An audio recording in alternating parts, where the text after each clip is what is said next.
Are dating coaches trying to keep us single?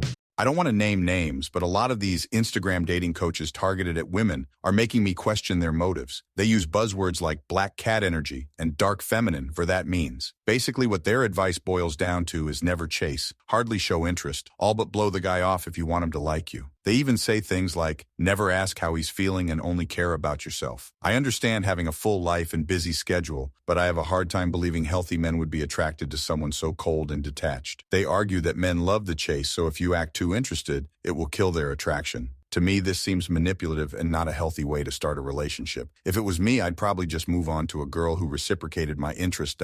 Maybe they're right, but it doesn't feel good to put on this nonchalant act all the time. It feels disingenuous and forced. I'm pretty sure none of my friends in successful long-term relationships played these games. Edit. The most egregious example of this that I have seen is someone like Anna.Krusna on Instagram. Women on this sub may have seen her videos, but she pushes the black cat theory super hard. Margarita Nazarenko is similar, but arguably not as toxic. Story 1. Dating coaches on almost all platforms are terrible at giving advice. It's funny because if you see what the men's coaches say and then the female ones, they're both giving advice to ignore people, which in turn makes men and women alike avoid each other altogether. It's putting us against each other. Yeah, I'll blow someone off and they'll want me more. Like WTF. Or you should be seeing 3, 5 women at once. Like what? One is complicated enough, LOL.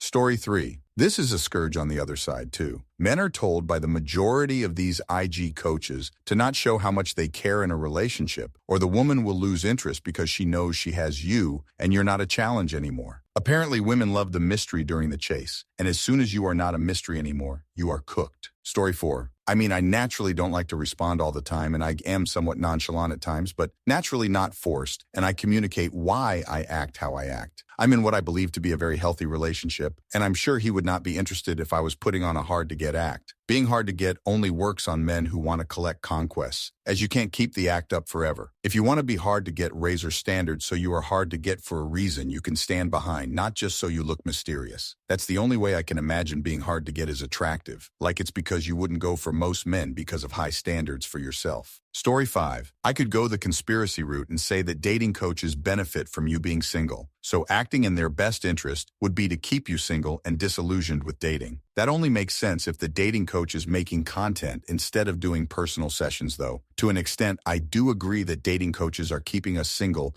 and causing people to have ridiculous expectations of their partner. TBH, all of social media does that. It's hard seeing video after video of women who are considered less socially desirable than you get better treatment. You start to think, why am I not worthy of that type of treatment? Why does she get flowers, cards, cute messages, thoughtful gifts, compliments, and affection while I can't get the bare minimum? I think after a while, you realize that some people just aren't capable of the same type of relationship you desire, that there are loads of people who are willing to do that for you and more. The sad thing is, you only get what you want when you no longer desire it. Story 6. Some definitely do. You're right that they're incentivized to make you feel like you're progressing while making sure you progress as little as possible. However, I don't think most realize how bad their advice is. I think it's just a side effect of people who believe their own hype, who either aren't as successful at saying as they claim to be, or who have left saying long enough ago that their advice is half remembered and not practiced. Story 7. Dating coaches are all full of crap.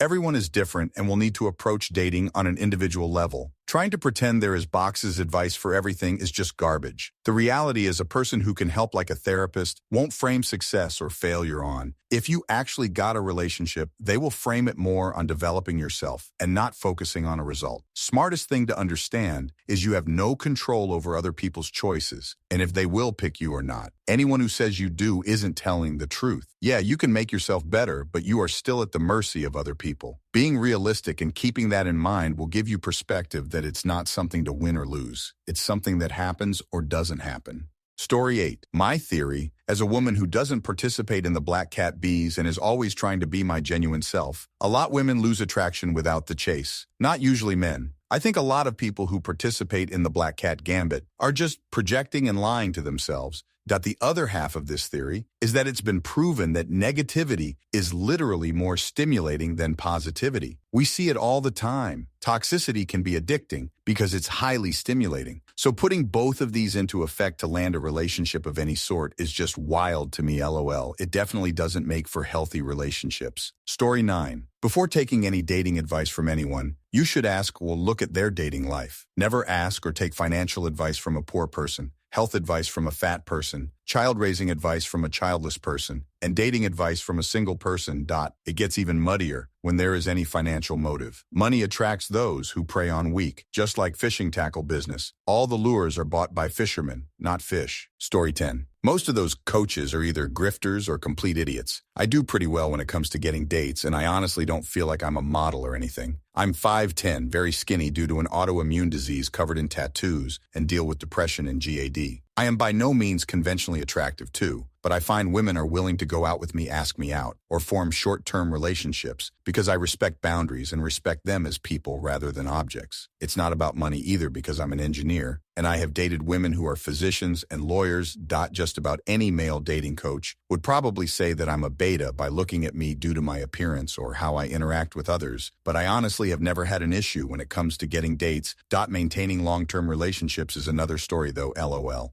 Story 11. It baffles me that this is the dating advice for women. Blowing the guy off, acting uninterested is the quickest way to turn a guy off. I follow these rules, and I'm sure a lot of guys follow it too. If she flakes, it's up to her to reschedule. If she doesn't reschedule, don't reach out again. Since most men are dealing with constant flaking, we just don't have the time or energy for someone who does that. Any man that is worth having a relationship with is going to lose interest quickly if you follow this advice. If this advice works on a man, that isn't the kind of man you will want a relationship with. Story 13. There are some good male dating coaches out there for men, but most female coaches are grifters, especially those advising men. For those advising women, do they understand how female and male attraction actually works? Do they give concrete advice that go beyond simply looking pretty and manifesting results? Are they just stroking the audience's ego, or are they urging action? Those are the questions you should ask. Story 14, to be honest, they work for people with avoidant attachment. If you are the black cat and act all distant and do not tell how you feel, guys who are scared of bonding will be automatically attracted to you. As a woman in her 20s, I don't see the point of going for a relationship where I won't be able to express myself fully and have to run away all the time. It's all because nowadays, men and women cannot bond healthy relations, so they just try to act like they hold control of the other person in their hands.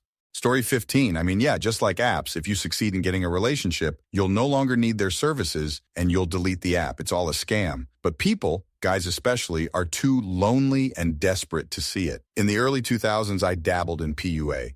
I stumbled onto a woman's PUA forum once. It was fascinating. Much like men's PUA being how to react to specific behaviors from women, this was kind of the same thing. Reacting when guys get emotional, etc. It was interesting to read. Put me in a headspace of learning to react to their reactions.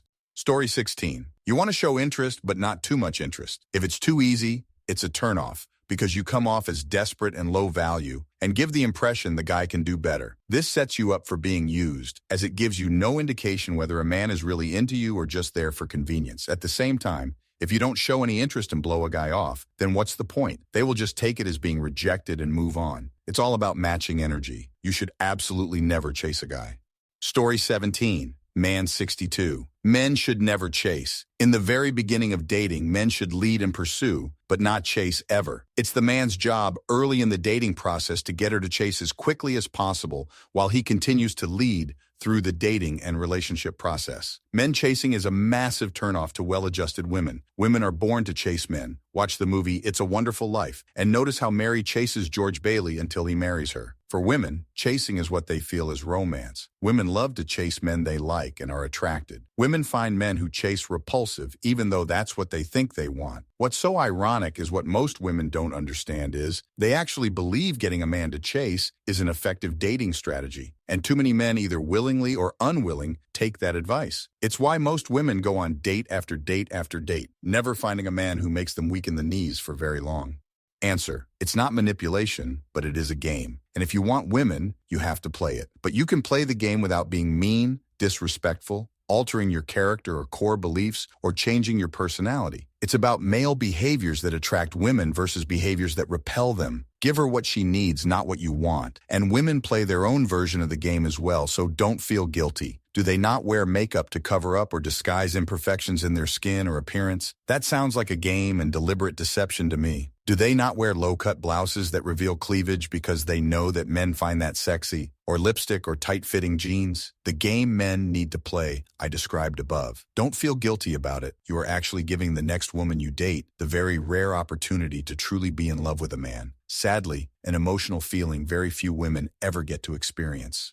Story 18. TBH, this sounds similar to the red pillars that preach dread game, where you basically try to keep your partner feeling anxious and below you. The idea is to constantly remind your partner that you could replace them easily. And honestly, it's borderline abusive. I suspect it might keep an insecure person attached, but anyone secure is going to either get tired of that real quick and/or assume you're not into them.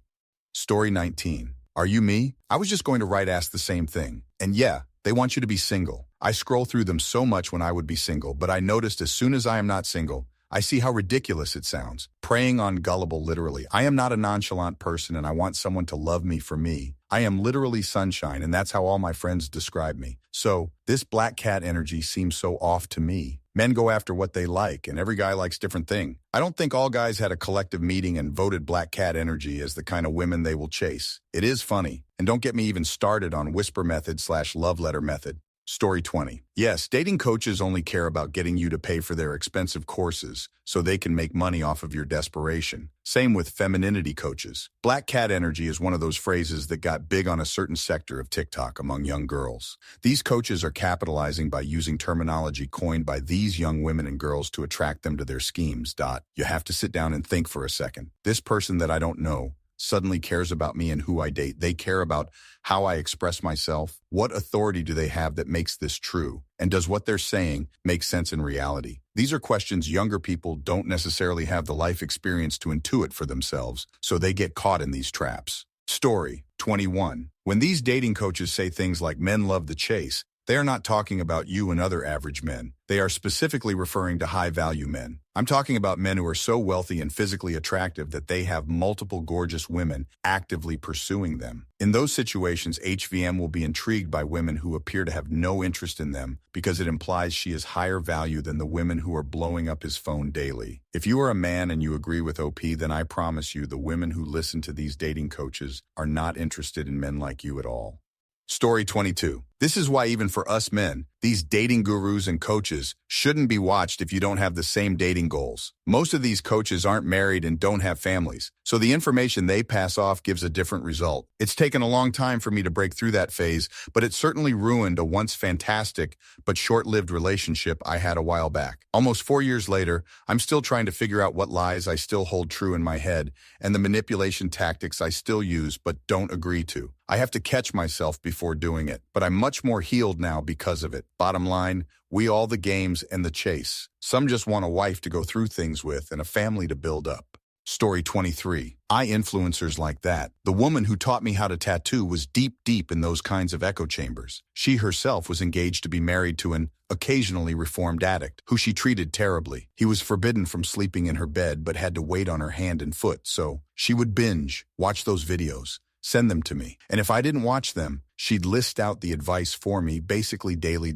She was always mad at me because I wasn't living in my feminine energy. I told her that didn't apply to me because I think gender roles are bunk. I'm a woman because that's how I see myself, not because I adhere to some role play. I'm bisexual and I'm daddy AF. Whether I'm dating a man or a woman, I am daddy. I think women are powerful creatures. Like I say, girls are made of moonlightening teeth, and having her try to drop a lens over my life, like if I could have anything in the world I wanted, if I leaned into this manufactured gender strategy game like ick.